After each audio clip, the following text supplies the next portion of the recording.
En diferentes regiones y sobre todo en los pueblos pequeños, aún existen historias de seres fantásticos que asolan la región.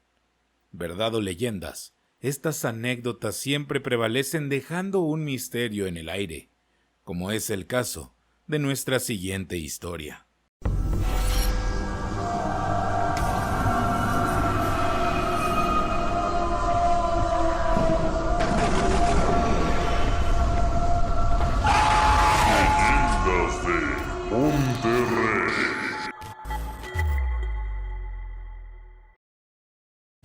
Historia basada en eventos reales, adaptada por el escritor Aarón González.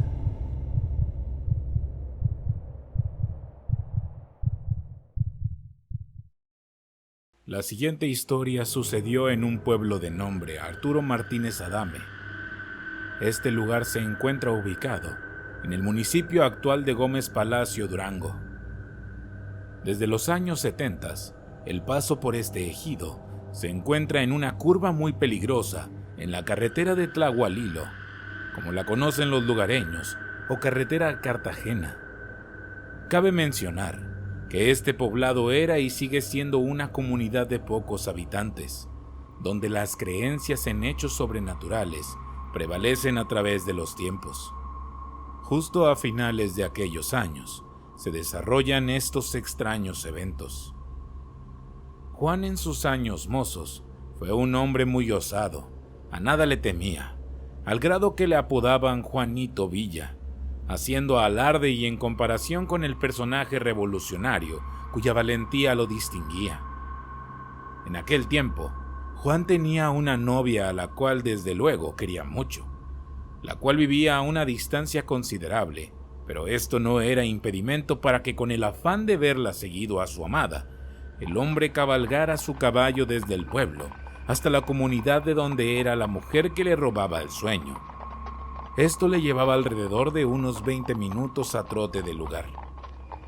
Durante una de esas ocasiones, que regresaba de visitarla, y siendo alrededor de la medianoche, escuchó algunos ruidos que llamaron poderosamente su atención. De inmediato y de manera suave, detuvo el caballo, y ambos se quedaron quietos por breves instantes, agudizando el oído, pero por más que intentaba captar algún ruido extraño, solo escuchaba la respiración del caballo. De pronto, alcanzó a escuchar lo que parecían ser pisadas sobre la hierba seca. Estos sonidos daban la impresión de que algo lo rodeaba. Podía percibir que alguien iba acercándose de manera sigilosa. Las orejas del corcel se pusieron en punta, lo cual lo alertó aún más. Repentinamente, vislumbró la silueta de un perro. Al parecer, era uno de tantos, un vagabundo que quizá simplemente cruzó el camino frente a ellos, y éste siguió de largo sin siquiera voltear a verlos. «¡Qué susto nos pegaste, canijo perro!». Esto lo dijo Juan mientras reía de manera nerviosa, tratando de suavizar el temor que sintió en aquel momento tan tenso. Sin embargo, algo vino a su mente. Se rumoreaba acerca de la aparición repentina de algo sobrenatural. La gente del pueblo estaba atemorizada. Se decía que algo que no era de este mundo solía aparecerse en los caminos a los trasnochadores, e incluso aseguraban que este ser misterioso no era otra cosa que la Llorona misma, que se manifestaba para aterrorizar a quien osara verla de frente, ya que no era frecuente, pero sí se escuchaba que en medio de la noche lanzaba un aterrador lamento. Esto era para espantar hasta el más osado. Era obvio que este ser estaba perturbando la tranquilidad de todos. Volviendo en sí de sus pensamientos, el jinete aceleró el trote de su corcel para llegar pronto a su casa sin mayor conflicto que el pequeño susto causado por aquel extraño perro. A los pocos días, el rumor en la comunidad era tan fuerte que un puñado de pobladores se armaron de valor para enfrentar lo que sea que fuera aquello que ya los tenía en una intranquilidad constante. Decididos a investigar qué era lo que perturbaba la paz y tranquilidad de sus moradores, que si bien el hecho no sucedía con frecuencia, querían saber de una vez por todas si aquello en realidad se trataba de algo diabólico, o una persona que quizá fuera del mismo pueblo, o algún foráneo de malas intenciones, o simplemente era un ardid para hacer de las suyas durante la madrugada, ya que según a palabras de algunos moradores, decían que desde que empezó a escucharse eso, las familias se encerraban desde temprano, haciendo caso omiso de lo que sucediera afuera. Una vez decididos se reunieron y, armándose de valor, tomaron rifles y machetes para hacer frente a aquello. Varios vecinos acordaron hacer rondines y guardias cerca de los lugares donde se escuchaban los lamentos. Así se apostaron en los lugares donde aseguraban podían enfrentarlo. Pasaron varias noches en las cuales no tuvieron éxito, ya que ningún ruido perturbaba la noche. La falta de actividad los orientaba a pensar que aquello, al saber que sería descubierto, si es que era una persona o varias las que estuvieran haciendo la travesura, ya no se aventurarían más, por temor a ser atrapadas. Pues entonces que al paso de los días y ninguna noticia alguna, la gente tenía un poco más de confianza en que la paz del pueblo estaba regresando a la normalidad. Los moradores, al saberse protegidos por estos voluntarios que realizaban las guardias, se sentían un poco más tranquilos. Pasaron varias lunas, hasta que una noche fría de noviembre, mientras 3 pueblerinos estaban de guardia, al calor de una fogata y con amena charla, de pronto, el silencio de los ruidos comunes de la noche se apagaron. Un silencio tenso se sintió en el ambiente. En eso, y de manera sorpresiva, se escuchó aquel lamento largo y fúnebre, rompiendo el silencio. Estos se vieron entre sí por breves instantes, y al mismo tiempo, corrieron dirigiéndose hacia el lugar de donde ellos pensaban provenía aquel grito desgarrador, el cual, al parecer, surgió al comienzo de una de las calles que terminaba en terracería, hacia una salida del pueblo, la cual se convertía en una vereda muy oscura y enmontada a los costados, de tal manera que la última luz mercurial de la última calle muy apenas alumbraba a unos cuantos metros antes de que la oscuridad envolviera el camino. Los hombres con linterna en mano avanzaron un poco, buscaron en los alrededores y mientras se movían ponían sus sentidos atentos. En ese momento no escucharon ni vieron nada, por lo que pensaron que sea lo que fuera que hacía aquel sonido, ya había escapado, y de ser una persona la culpable, ésta ya había huido. Justo estaban por retirarse y caminaban de regreso a la calle pavimentada, cuando de repente se escuchó en el aire aquel lamento desgarrador a sus espaldas y muy cerca de ellos, tal como si aquello de lo que provenía el lamento los fuera siguiendo. Atemorizados, voltearon al camino de tierra. No lograron ver nada, solo una densa niebla que caía lentamente entre la hierba cubriendo el monte. Esto era común en las madrugadas de este mes, pero el ambiente silencioso, poco peculiar que presidió después de ese grito, era para ahuyentar hasta al más valiente que estuviera en ese sitio. Esto dio pie para confirmar una vez más que lo que estaban escuchando no era de este mundo, y decidieran regresar apresurados a refugiarse a sus casas. No les quedaba ninguna duda de que aquello no era otra cosa más que algo sobrenatural. Al siguiente día ya se había corrido la voz de lo sucedido en el pueblo. La gente comentaba que alguien había traído algo muy malo a su comunidad, cosa que solo llenó más de tensión a la gente. Se decían diversas cosas y versiones tales como que era el demonio mismo, que rondaba por las noches, o que tal vez alguna bruja habitaba entre ellos y que venía por los niños del pueblo porque quería sangre fresca de inocente. En fin, eran muchas suposiciones llenas de supersticiones basadas en historias añejas de los más viejos del pueblo. Esto ya había llegado a oídos de Tomás también, morador del lugar y buen amigo de Juan. Este hombre era incrédulo de que aquello pudiera tratarse de un ser espectral, y por su escepticismo no terminaba de creer lo que la gente contaba. A este hombre lo que lo desconcertaba es que últimamente había sufrido hurtos de animales de corral. Chivas, aves y algunos marranos desaparecían. No podía pasar por alto el hecho de que el robo sucedía en especial durante las noches en que se escuchaba aquel lamento. Al principio el lugareño pensó era un coyote hambriento y que tarde que temprano lo cazaría, pero por más que espiaba nunca vio ninguno, ni siquiera merodeando por el lugar. Él tenía la teoría de que eran sinvergüenzas ladrones de animales quienes fraguaron el plan de atemorizar a la población y así sin testigos y en medio de la oscuridad robar sin ser descubiertos. Una tarde, mientras se tomaba unas cervezas con Juan Villa, durante la charla tocaron el punto del hurto de sus animalitos, comentándole que estaba hasta el hartazgo y le pidió que lo acompañara una noche a darle cacería. Ya había tratado de convencer a otros vecinos de este plan, pero temerosos no se animaban a salir por las noches.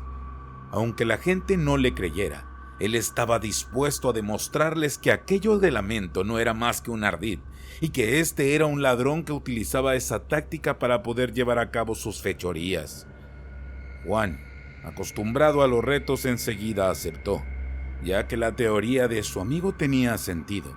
Si los animales se perdían al mismo tiempo que se manifestaba aquello, algo más había detrás de todo eso, y estaba dispuesto a desenmascarar al o a los ladrones. Ejecutaron un plan de vigilar durante varias noches, a la expectativa de que lo que pudiera suceder. Estaban listos, habían probado y limpiado sus armas para sorprender a los malhechores. Durante una de tantas lunas que estuvieron en vela, se quedaron bebiendo juntos en la pequeña terraza de Tomás. Desde ahí, el panorama era amplio y podían ver a lo lejos si alguien osaba acercarse, pero poco a poco, el alcohol bebido hizo que el cansancio los venciera, de tal manera que dormitaban sobre sus asientos. Repentinamente, algo en el ambiente se tornó diferente. Un silencio pesado fue cayendo. De pronto, un vientecillo soplaba en el aire ululando, como presagiando que algo muy malo estaba a punto de ocurrir. De tal manera que al mismo tiempo, y como si alguien les hubiera despertado, apenas se estaban abriendo los ojos, cuando en el aire se escucha el alarido lastimero rasgando el viento. A un mismo tiempo en los corrales se escuchaban los chillidos de los animales asustados. Podía escucharse la agitación de gallinas, chivas y cerdos. Era claro que habían presentido algo que los tenía en ese estado. ¡Ya están aquí!, exclamó Tomás enardecido mientras agarraba su arma. Ambos tomaron sus rifles y se acomodaron desde la terraza, protegiendo sus cuerpos detrás de la pequeña barda que daba vista justo hacia la calle. Apuntaron en la dirección de donde se había escuchado aquel grito. Nerviosos esperaron con paciencia ver a la luz de la luna aquello que venía aproximándose, ya que los alaridos eran más intensos y cada vez más cercanos. Podía escucharse el llanto doloroso de lo que parecía ser una mujer. En la mente de los dos, algo les indicaba que estaban equivocados, y lo que verían no eran unos simples ladrones. Estaban atentos y a la expectativa. Un silencio abrumador se hizo presente, haciendo más pesada la espera. Un halo de aire frío les pegaba en la cara, y el ambiente raro les erizó la piel. Sabían que estaban a punto de enfrentar algo inusual, y no habría retroceso. A poca distancia vieron una especie de sombra que parecía levantarse del suelo. Poco a poco fue tomando forma. Sus ojos no podían dar crédito a lo que por primera vez en tanto tiempo todos habían temido. ¿Lo estás viendo, Tomás?, dijo Juan. No puede ser cierto, le contestó Tomás, al mismo tiempo que volteaban a verse entre sí con los ojos bien abiertos.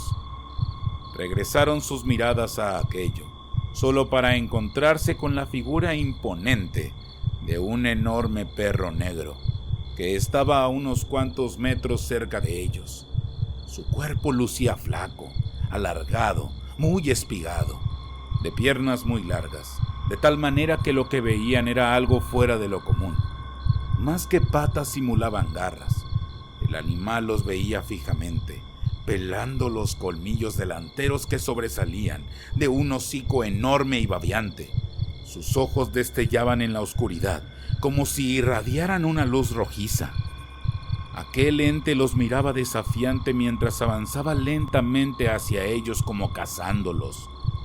El miedo que les invadió ante tan horrenda visión los dejó pasmados por breves instantes. Al tiempo que Tomás acomodaba el ojo en la mirilla, dijo en un susurro: «Estate atento, ahorita salen los otros». Aquel animal dirigía sus pasos hacia la casa de Tomás, y los animales en los corrales aumentaron sus chillidos, presintiendo el horror. Se escuchaba el sonido al golpearse contra los maderos, queriendo escapar de los corrales.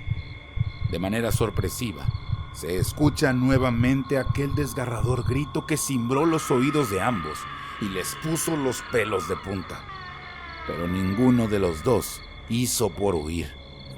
Agudizando la vista, buscaron en la oscuridad, pensando que aquel perro venía en compañía probable de alguna persona que lo tenía como distractor.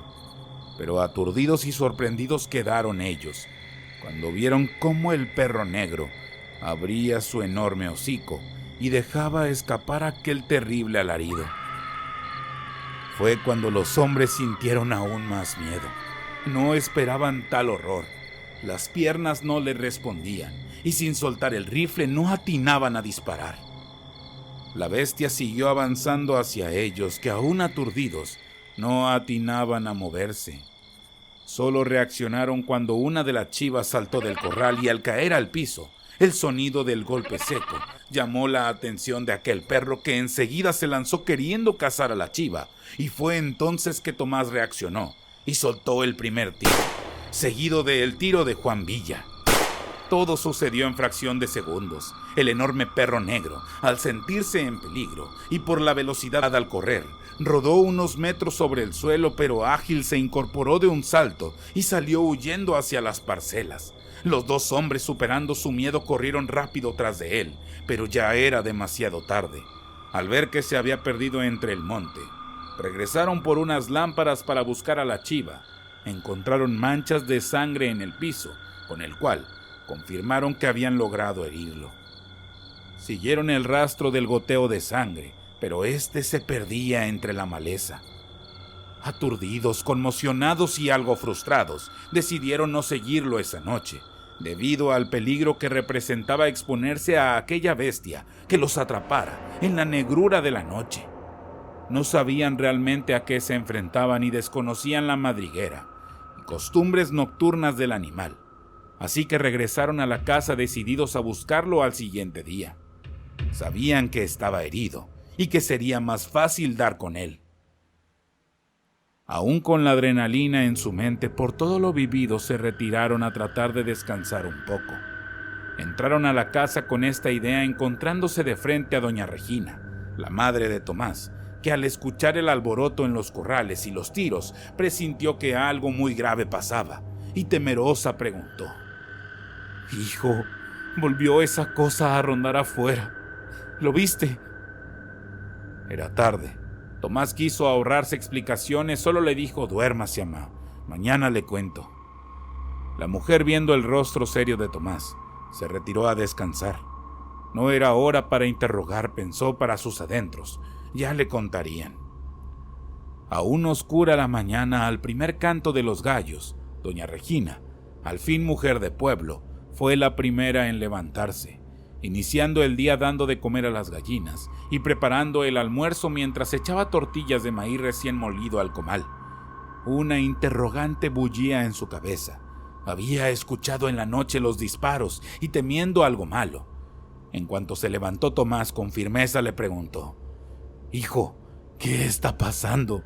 ¿Por qué entraron tan agitados anoche?». Tomás, con claras señales de preocupación en su rostro, ya que no quería asustar a su señora madre, pero tenía que decirlo. Jaló algo de aire y le contó a grandes rasgos lo ocurrido la noche anterior con el extraño ser, y le hizo saber de las intenciones de salir a buscar el animal herido. Doña Regina quedó pensativa un momento. En eso recordó a la hierbera que habitaba a las orillas del pueblo.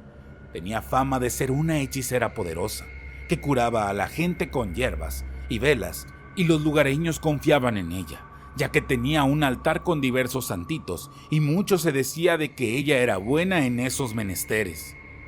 Fue entonces que les dijo: antes de ir a buscar esa cosa que dicen que vieron, ¿por qué no van y visitan a la curandera? Ya que ese tipo de cosas son de brujos negros. Solo se enfrentan con algo igual. Si ella sabe muchas cosas de brujería, ella debe saber qué pueden hacer contra ese maligno ser, ya que eso que ustedes vieron no es de Dios. Al tiempo que decía esto, la mujer hizo el ademán de santiguarse. Era verdad. En el pueblo hablaban mucho acerca de esa hierbera. Decían que curaba males de ojo y enfermedades graves, y que sabía mucho acerca de demonios y cosas de hechicería.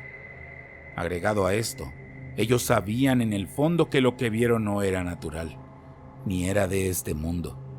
Fue entonces que decidieron hacer caso a las palabras de la señora Regina. Después de un breve almuerzo, tomaron sus guajes con agua y, montando sus caballos, emprendieron el camino a buscar la casa de la mujer. Lo que les esperaba era un día difícil, ya que después de buscar el consejo de la mujer, planeaban ir en busca del rastro del animal herido. Se internaron en monte y veredas, hasta encontrar la casita de maderas viejas donde habitaba aquella curandera. Al llegar, amarraron sus caballos a un árbol y ansiosos tocaron a la puerta. En segundos vieron que por una ventanita en la puerta se asomaba una mujer mayor, que con voz pausada les dio los buenos días. Por alguna extraña razón, la voz y la manera de recibirlos les inspiró confianza y, sin más, le dijeron el motivo de su visita y el por qué acudían a ella. La anciana les abrió la puerta y los dejó pasar, haciendo el ademán de invitación a tomar un lugar en la humilde mesa. Se sentaron y ella servil les ofreció un jarro de café de olla, a lo que gustosos aceptaron. Mientras lo tomaban, le contaron lo sucedido la noche anterior, recalcando que solo de recordarlo, la piel se les erizaba del espanto de ver aquello. La mujer de rostro tranquilo los escuchaba sin inmutarse y sin verse sorprendida en lo más mínimo. Terminaron de hablar, y entonces empezó a contar una extraña historia. Hace algún tiempo, en la curva de la carretera a Tlahualilo, hubo un accidente. Era una camioneta que venía a alta velocidad. Se volcó y la mujer que venía manejando quedó atrapada debajo del vehículo, entre los fierros retorcidos. Los que fueron testigos dicen que era una mujer muy bonita. Por el atuendo que vestía dedujeron que era una gitana, además de las joyas y alhajas de oro que traía puestas. Muchos curiosos fueron a ver el accidente. Se arrimaron y pudieron darse cuenta de que la mujer estaba desangrándose por las heridas graves visibles. Gritaba pidiendo que la sacaran de ahí. Algunos quisieron ayudar, pero al ver que se trataba de alguien adinerado, prefirieron no hacerlo por miedo a que si ella se salvaba, podrían acusarles de querer robarla, o peor aún, si ella fallecía y entre la variedad de curiosos alguien de verdad le robaba algo. Las consecuencias esperadas eran las investigaciones. Luego harían pesquisas y vendrían al pueblo a meterse a las casas para ver si alguien tuviera o hubiera vendido las joyas. Esto ya les había pasado alguna vez en el pueblo, y algunos inocentes pagaron caros señalados por otros. Los lugareños no estaban dispuestos a que se repitiera. Por estos malos temores, aquella mujer quedó ahí, perdiendo sangre, y entre lastimeros lamentos solicitaba auxilio. Pero lo más extraño de todo eso es que el único que se acercó a ella fue un perro negro, flaco y roñoso que estuvo con ella, y cuentan que se le quedaba mirando a los ojos y afirmaban que ella decía algunas palabras en voz baja. El perro como que entendía y comenzó a lamer la sangre y el rostro de ella. A los minutos aquella mujer falleció. Los que fueron testigos de aquella escena cuentan cómo el perro dejó de lamer sacudió su cuerpo fuertemente como si estuviera empapado y se retiró del lugar corriendo. Al terminar de contar esto, la anciana añadió: «Desde que supe esa historia, sé que el alma de esa mujer probablemente se metió en el cuerpo del perro, convirtiéndose en una especie de nahual. Lo más probable es que al no recibir ayuda de nadie en el accidente que le arrebató la vida, en sus últimos instantes quiso vengarse de la gente del pueblo, pues los gitanos tienen fama de ser muy rencorosos. Por las noches he escuchado ese nahual rondar por mi casa, pero mis protecciones la alejan». Juan y su amigo Tomás no podían creer aquella historia. Sin embargo, de no haber sido porque vieron físicamente el animal, todo esto habría sido solo una fantasía y una historia más, que cuentan los viejos. «¿Cómo podemos terminar con esto?», preguntó Tomás. La curandera les dijo que ya que ellos le habían herido, tenían que acabar con ella. La fiera, al saber que ellos eran los culpables, los buscaría hasta dañarlos. Les aconsejó que tenían que curar sus balas dibujando una cruz en la punta de cada una y bendecirlas con agua bendita mientras rezaban a Dios. Sus armas también debían ser bendecidas con el agua y armarse de mucho valor para hacerle frente. A continuación preparó unas hierbas con las que les hizo una limpia pasándolas por todo el cuerpo de cada uno a manera de protección. Después de todo eso se despidieron, no sin antes agradecer el consejo y protección brindada, decididos a enfrentar nuevamente aquello y darle fin de una buena vez. De regreso acordaron que seguirían dando cacería a lo que ahora sabían era un nahual, y no descansarían hasta atraparlo. Era la única manera de que la tranquilidad regresara a la comunidad. Ese día, siguieron el rastro de sangre perdiéndose en las aguas de un riachuelo.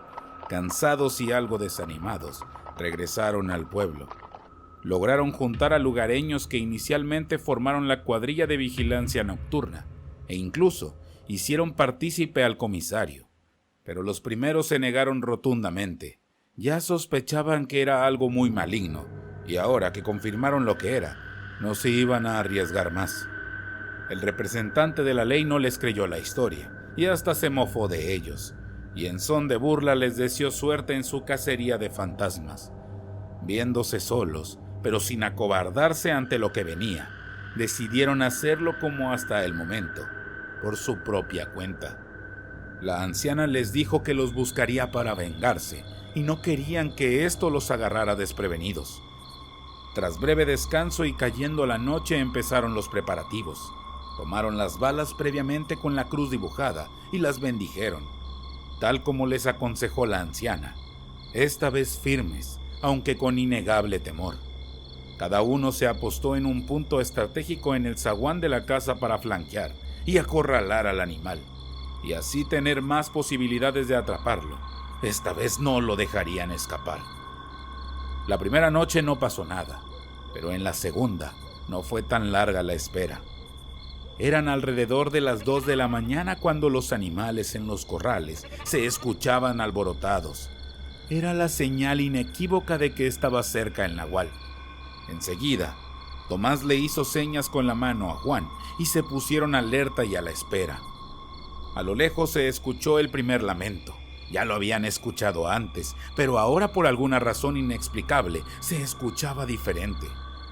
Cortaron el cartucho de sus rifles y apuntaron hacia donde se escuchó el primer lamento. Pudieron ver a la distancia la sombra de un enorme can acercándose. El animal se movía de manera furtiva, caminaba de manera torpe en sus 2 patas traseras, cosa que lo hacía ver mucho más imponente. Era increíble aquella visión infernal. De manera sorpresiva, la bestia nuevamente soltó un alarido que asemejaba el llanto doloroso de una mujer, al tiempo que de un salto se plantó más cerca de ellos. La tenue luz de una bombilla en el zaguán pudieron ver más a detalle ese ser. Lo que vieron los dejó perplejos. Los ojos rojos inyectados de sangre parecían lanzar fuego. Su hocico babeante parecía ser la de un perro rabioso. Su respiración era agitada, bufaba, volteaba hacia todos los lados como buscando a alguien a quien descargar su furia. El miedo hizo su trabajo paralizándolos de nuevo por instantes. Cuando las reacciones regresaron a Tomás, él se levantó un poco de su escondite para tener mejor ángulo de tiro, pero con tan mala suerte que al hacerlo golpeó una silla de madera y ésta se cayó estrepitosamente. El ruido alertó a la fiera, que al instante dirigió su mirada de donde provino el ruido y, apoyando su pesado cuerpo sobre sus 4 patas, tomó impulso y se abalanzó hacia él. Juan, al ver la acción y al tiempo de que el animal corría hacia Tomás, sin dudarlo jaló el gatillo, pero su disparo fue fallido. Aterrorizado y teniendo el animal tan cerca, con la rapidez que pudo y aunque sus manos temblaban, apuntó aprovechando aquel momento y disparó. La bestia lanzó un chillido lastimero de dolor, cayendo pesadamente y rodando por el suelo. Esta se arrastró intentando ponerse de pie. Estaba herida, pero sus intentos fueron en vano. No pudo levantarse rápido. Al parecer, las balas marcadas hicieron el efecto esperado en su cuerpo. Se escuchó un segundo disparo. Era de Tomás, acertando esta vez. Fueron varios disparos los que se produjeron. Algunos dieron en el blanco, otros no, pero al fin habían herido gravemente a eso que cualquiera diría era un perro descomunal. Mientras ellos recargaban sus armas para rematarlo, el perro se incorporó pesadamente echando sonoros alaridos de dolor y salió corriendo nuevamente para esconderse en la oscuridad de la noche. Juan con rapidez tomó la lámpara de mano y corrió tras de él, y Tomás le siguió. Esta ocasión no les dio miedo perseguirlo. Sabían que estaba gravemente herido, así que siguieron el rastro de sangre hasta que por fin lo encontraron en unas parcelas de algodón. La bestia se encontraba en la tierra ya muerta. Sus rasgos eran deformes. Tenía un rostro muy alargado y con facciones algo femeninas. Las patas delanteras semejaban ser parte animal, parte humano. El cuerpo esbelto y alargado parecía ser de una mujer mezclada con la anatomía de un perro, con pelo crecido en todo el cuerpo. El cuerpo yacía en el piso con las extremidades extendidas, cual si hubiese muerto un humano. En ese momento la historia de la anciana tuvo más sentido. En cuanto amaneció, dieron aviso al comisariado. Lo llevaron hasta donde estaba el cuerpo. El hombre no podía creer lo que estaba frente a sus ojos, así que para evitar que se difundiera el rumor a otros poblados, decidieron esa misma noche quemar el cuerpo en el monte hasta convertirlo completamente en cenizas y no dejar rastro de aquel ser que representaba una maldición para el pueblo, y que de llegar a oídos de ese o en otros lados, habría que dar explicaciones de lo sucedido y a quién se le había dado muerte. No se podía argumentar que era un simple perro rabioso. Tampoco se podía contar la inverosímil historia de la gitana. Nadie lo creería. Lo cierto es que después de dar fin a ese nahual, los lamentos nocturnos cesaron, aunque aún en estos tiempos hay quien asegura que en las noches en el mes de noviembre y cuando sopla el viento fuerte, se escuchan lamentos que se mezclan con el ulular del viento. Algunos afirman que son los lamentos dolorosos del espectro de la gitana, que debido al rencor que sintió previo a su muerte, su alma no puede descansar en paz. Si te gustó la historia, dale like y compartir. No olvides darle clic en la campanita para avisarte cada vez que tengamos un nuevo video. Mi nombre es Jonathan Espinosa y esto es Leyendas de Monterrey.